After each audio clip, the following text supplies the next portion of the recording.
সুন্দরবন জঙ্গলে সাকিব টুনা আর অপু টুনি বসবাস করছিল। আর কিছুদিনের মধ্যে অপু টুনি ডিম দিতে চলেছে। তাই সে টুনাকে বলল, সাকিব টুনা, বাসাটা একটু মেরামত করতে হবে। আর কিছুদিন পরে আমাদের পরিবারে নতুন সদস্য আসতে চলেছে, তাই ঝড় বৃষ্টি হলে তাদের কষ্ট হবে।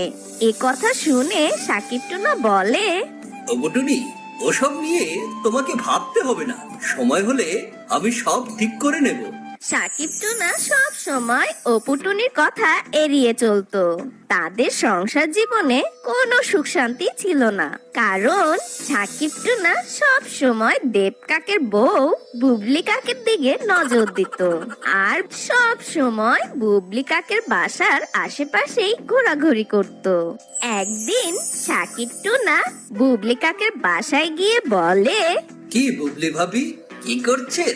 আরে সাকিব টুনা ভাই, কিছুই করছি না, এমনিতেই বসে বসে হাওয়া খাচ্ছিলাম। তা সাকিব টুনা ভাই, তুমি এখানে কি করছো? বাসায় কি অপু টুনি নেই? আছে, টুনি তো বাসায় আছে, কিন্তু আমার তো আর বাসাতে ভালো লাগে না। সবসময় মনে হয় যে একটু এদিক সেদিক ঘোরাফেরা করি। বাড়ির বাইরে সুন্দর সুন্দর পাখিরা উড়ে বেড়ায়, আমার তা দেখতে খুব ভালো লাগে। জানেন ভাবি, আপনি দেখতে কিন্তু কম সুন্দরী নন। ইস সাকিব টুনা, তুমি কি যে বলো না। সাকিব টুনা সারাদিন বুবলি কাকের সাথে ফ্লার্ট করত আর বুবলি কাকও তাকে পাত্তা দিত। আস্তে আস্তে তাদের সম্পর্ক আরো গভীর হতে থাকলো। আর বেশ কিছুদিন পর অপু টুনি দুটো ডিম দিল। আর অপু টুনি সাকিব টুনাকে বলে, ওগো শুনছো, আমি বাইরে আর খাবার খুঁজতে যেতে পারবো না। এখন আমাকে এই ডিমগুলোকে তা দিতে হবে। এখন থেকে তুমি আমার জন্য খাবার খুঁজে নিয়ে এসো। ঠিক আছে, ঠিক আছে, এখন খাবার খাবার করে আমার মাথা খেও না তো। সাকিব টুনা কোনোদিন একটু একটু খাবার এনে দিত অপু টুনিকে, কিন্তু বেশিরভাগ দিন অপু টুনিকে না খেয়ে থাকতে হতো। এরকম ভাবে দিন যাচ্ছিল। একদিন সাকিব টুনা বুবলি কাককে নিয়ে পালিয়ে যায়। টুনি বেচারা আর কি করবে, সে বাধ্য হয়ে ডিমগুলোকে বাসায় রেখে খাবার খুঁজতে যেত। খাবার খুঁজে এনে আবার ডিমগুলোকে তা দিত। এভাবে দিন যেতে লাগলো। একদিন অপু টুনির ডিম থেকে দুটি সুন্দর সুন্দর মিষ্টি ছানা বের হলো। অপু টুনি তো মহা খুশি।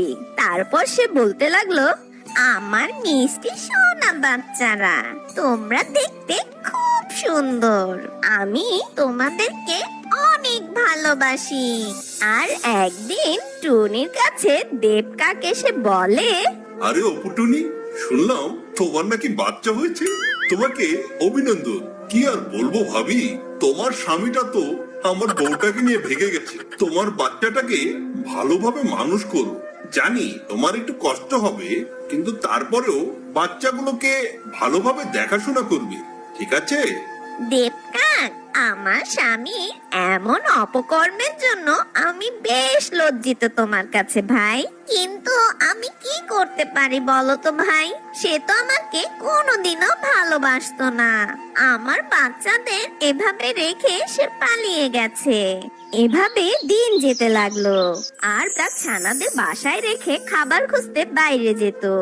আর খাবার খুঁজে নিয়ে এসে আবার তার বাচ্চাদের খেয়াল রাখতো। একদিন রাতে হঠাৎ তুমুল ঝড় বৃষ্টি হচ্ছিল। অপু টুনির বাসাটা এমনি ভাঙাচুরা ছিল, তার মধ্যে বৃষ্টির পানি বাসায় জমতে শুরু করলো। অপু টুনি কি করবে বুঝতে পারছিল না। অনেক ঝড়ে অপু টুনির বাসাটা ভেঙে টুকরো টুকরো হয়ে গেল। তখন অপু টুনি বলে, হায় আমার কপাল, এই ঝড় বৃষ্টিতে আমার বাচ্চাগুলো কিভাবে রক্ষা করব? কোথাও যেতেও পারছি না। আমার ছোট্ট সোনামণিরা, তোমরা আসো, আমার বুকের মধ্যে আসো বাবারা। সেদিন রাতে প্রচুর ঝড় বৃষ্টির কারণে পরদিন সকাল থেকে অপু টুনির দুটি ছানা বেশ অসুস্থ হয়ে গেল। অপু টুনি কি করবে বুঝতে পারছিল না। অপু টুনির দুঃখ যেন আকাশ ছোঁয়া হয়ে গেল। সে মনের দুঃখে বসে কান্না শুরু করলো।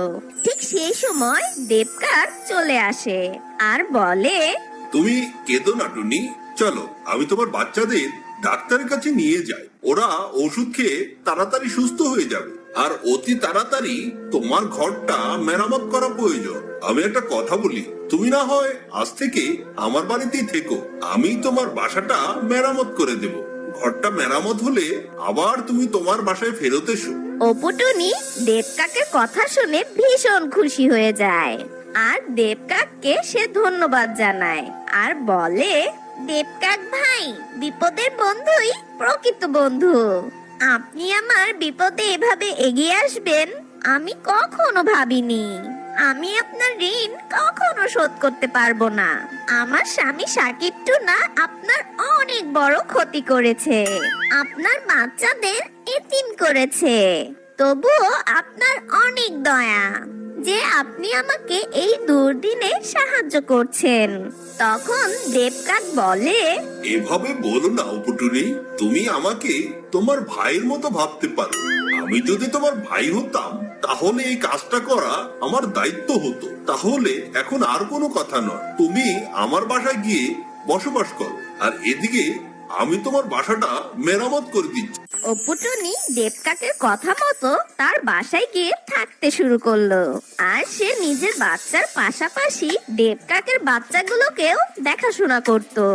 এতে দেবকাক অনেক খুশি হলো, কারণ দেবকাকের বাচ্চাদেরও মায়ের অভাব পূরণ হলো। আমাদের সকলের উচিত বিপদের সময় একজন আরেকজনের পাশে দাঁড়ানো। কারো বিপদ আসলে তখন বোঝা যায় কে আসল বন্ধু আর কে শত্রু। সময়ের বন্ধু প্রকৃত বন্ধু নয়, দুঃসময়ের বন্ধুই প্রকৃত বন্ধু।